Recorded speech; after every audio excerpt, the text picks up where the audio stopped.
today. The big story of the day is Prince Andrew.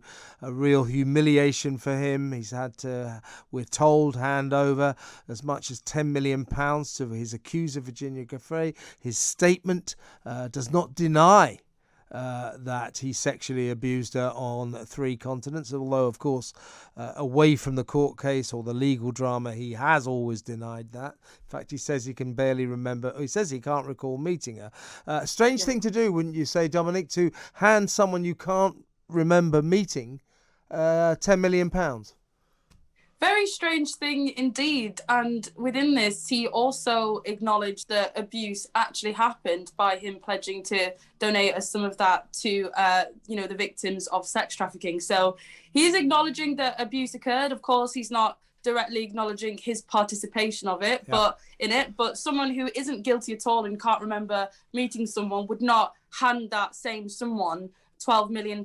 And I was watching some of the commentators on this, and apparently this settlement was a bit of a last minute turnaround, and this is apparently because Andrew has always argued that the photo of him and Giuffre was fabricated, not true, and apparently there was an email where Ghislaine Maxwell actually confirmed that the photo with her in it is indeed true, which would have, of course, absolutely trashed his credibility. And I think the reason why he's chosen to avoid court, despite the fact saying that he would fight it in court, is because there are details, regardless of whether or not these original allegations are true, that would completely embarrass the royal family, especially when you look at that in retrospect to the Queen's Jubilee that's actually coming up. Yeah, you have to ask yourself what millions of people all over the world are thinking today. I mean, if you did a survey of the whole world and said, do you think Prince Andrew did this, or do you think he's innocent? I think we know which way that survey would go. Most people simply do not believe this guy. And I know that his legal team, because I've spoken to some of them, had no doubt whatsoever that had it have gone to a civil trial in New York, His Royal Highness, he's not even His Royal Highness anymore, the Duke of York, Prince Andrew, would have lost. And that is why he's been persuaded to make this settlement, as I say, a great humiliation for him. And great pain for his mother, who we always heard loved him probably more than any of her other children. It's so sad that she's had to go through this, and now we hear, Dominique, that she has to pay for his compensation anyway, that she's going to have to help him cough up this £10 million. That the agony never stops for Her Majesty, does it?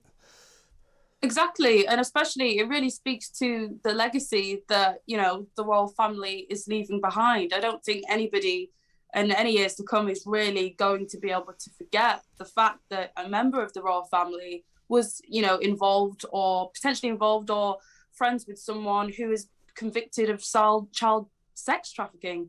That's a really, really big thing, and for many people, it will bring more animosity towards the monarchy, especially when you've got Prince Harry also running around the world embarrassing the Queen as well. It's just not great, especially when she's supposed to be looking forward to celebrating her Jubilee. I feel sorry for her. I think personally, he's been stripped of his HRH. I mean, you can't stop him being Prince Andrew because, he is a prince. He's one of the sovereign's children. Therefore, they all deserve prince or princess. But the city of York are very unhappy with the fact he remains associated with them because he's the Duke of York. I think he should be stripped of that title now. I completely agree. I'm not surprised that York doesn't want any association with someone like Prince Andrew. He's abused his privilege, abused his title, and I think all of those things should be removed. Of course, you can't get rid of the fact that he's a prince, but he should no longer be held in such high esteem in this country. I completely agree. Let's move on to Ukraine. What's your feeling? I mean, we've been told, Dominic, for about the last month or so, every day, Russia will roll in today. The invasion will start tomorrow.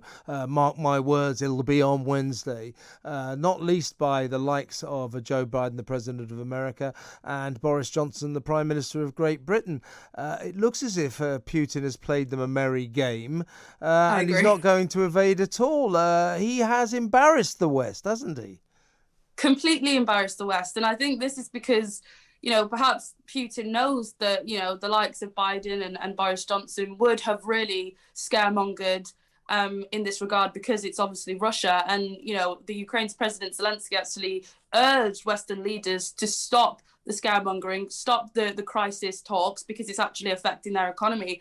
I personally don't think that it would be in Vladimir Putin's best interest to invade Ukraine. I think he knows that it's not in his best interest to invade Ukraine. I think what he's trying to do is, at the moment, is apply pressure to the West to get concessions in regards to NATO's eastern expansion. Whether or not that will actually come into fruition is another question, but I don't think he is going to invade Ukraine. I think it's all one big show, to be honest. And really, he's been quite successful at it, not going to lie.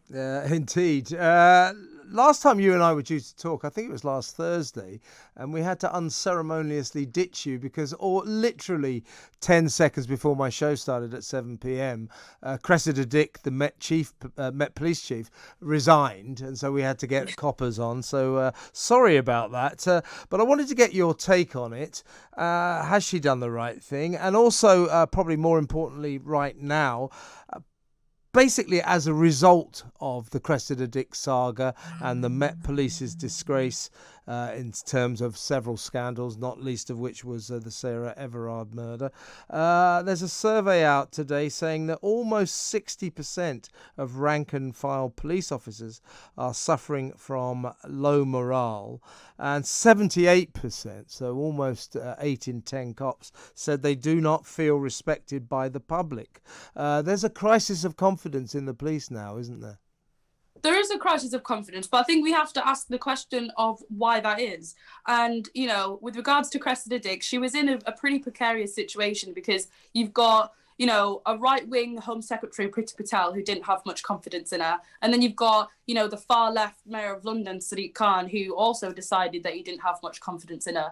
But these were for really separate reasons. When it comes to Priti Patel's problems with Cressida Dick, it was with regards to how protests were treated, with regards to BLM, Extinction Rebellion, the Sarah Everard vigil. And then for Sadiq Khan, it was the fact that there was a spate of homophobic, racist and misogynistic messages seem to be exchanged by Met police officers on WhatsApp groups. So these were two very separate issues.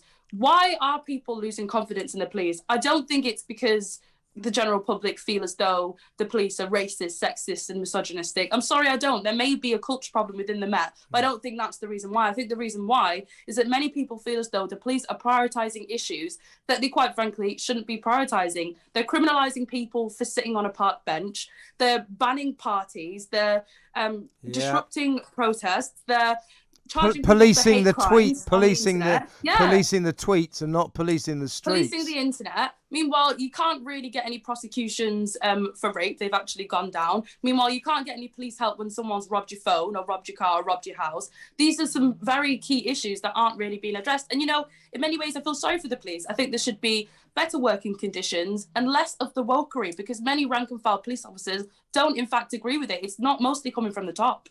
Well, I couldn't agree with you more, Dominique. Very quickly, we've just been discussing Novak Djokovic. Decided not to get the vaccine, was on the BBC last night, lengthy interview, insisting it doesn't make him an anti-vaxxer. And I think it's a very important issue as we kind of come out of the pandemic, out of the COVID crisis, that we abandon this demonization of people who've taken the decision, for whatever reasons, not to be vaccinated, because there has been an almost concerted program to turn these people into, devil worshippers, who are Nazis, misogynists, racists. To not take the vaccine doesn't make you an anti-vaxxer. It really doesn't. And this, reminds me of Canada's dictator at the moment, Justin Trudeau, who basically said that all of the truckers protesting against the vaccine mandates were racist and often misogynistic. Look, where Novak Djokovic is concerned, a lot of people seem to forget the science. He's been previously infected with COVID. He's young, he's healthy, he's a sportsman, for goodness sake. And various studies demonstrate that natural immunity is superior to vaccine-induced immunity. And if you've already caught COVID, having the jab really wouldn't make that much difference, especially to someone like him. So what people need to do is they need to look at the science and stop the dogma. And with regards to, I just want to touch on Canada quickly. I want people to know that Justin Trudeau in 2020 supported the farmer blockades in India that stopped routes to national capital. In 2022, he's effectively invoking martial law against his own people for doing the exact same thing. Think about that for a second. I think he's a disgrace. I couldn't agree with you more once again, Dominique.